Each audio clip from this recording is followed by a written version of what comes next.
Dieu nous parle par la nature et par la révélation, par sa providence et par l'influence de son esprit.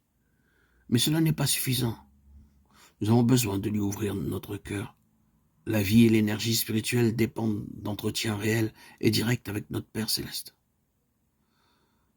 Notre esprit peut se reporter sur Dieu, nous pouvons méditer sur ses œuvres, sur sa miséricorde, sur ses bénédictions. Mais ce n'est pas là, dans le sens le plus complet du mot, être en communion avec lui.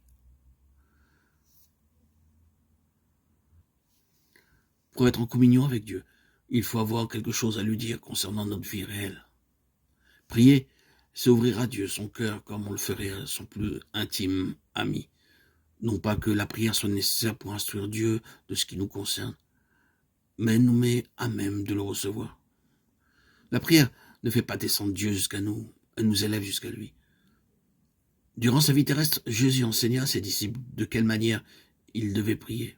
Il leur apprit qu'ils devaient exposer à Dieu leurs besoins journaliers et se décharger sur lui de tous leurs soucis. L'assurance qu'il leur donna de l'exaucement de leurs prières, il nous la donne aussi.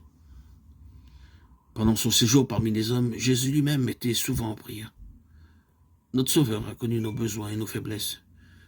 Il nous apparaît comme un suppliant, demandant constamment à son Père une provision nouvelle de force pour faire face aux devoirs et aux épreuves. Il est notre modèle en toutes choses, un frère dans nos infirmités, car il a été tenté en toutes choses, comme nous le sommes, Hébreux 4,15. Mais il était l'être sans péché, et sa nature se révoltait contre le mal. Il a passé par toutes les luttes et toutes les angoisses de l'âme auxquelles sont exposés les humains dans un monde de péché. Son humanité lui faisait de la prière une nécessité et un privilège. Il trouvait joie et consolation à communier avec son Père. Si le Sauveur des hommes, le Fils de Dieu, éprouvait le besoin de la prière, à combien plus forte raison ne devrions-nous pas, faibles, pécheurs et mortels, sentir la nécessité de prier sans cesse et avec ferveur.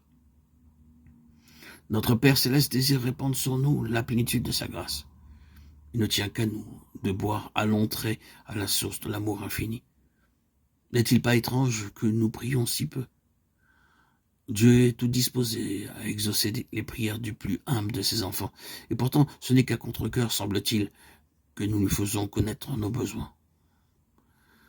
Que peuvent penser des humains, êtres chétifs et misérables, sujets à la tentation, les anges du ciel, quand ils les voient prier si rarement et avec si peu de foi, alors que le Dieu d'amour veille sur eux avec la plus tendre sollicitude, prêt à leur donner plus qu'ils ne peuvent demander ou même penser. Les anges aiment se prosterner devant Dieu et à être en sa présence. Ils considèrent la communion avec lui comme leur plus grande joie, tandis que les habitants de la terre qui ont un si pressant besoin de l'assistance que Dieu peut leur accorder semblent se plaire à marcher sans la lumière de son esprit et privés des douceurs de sa présence.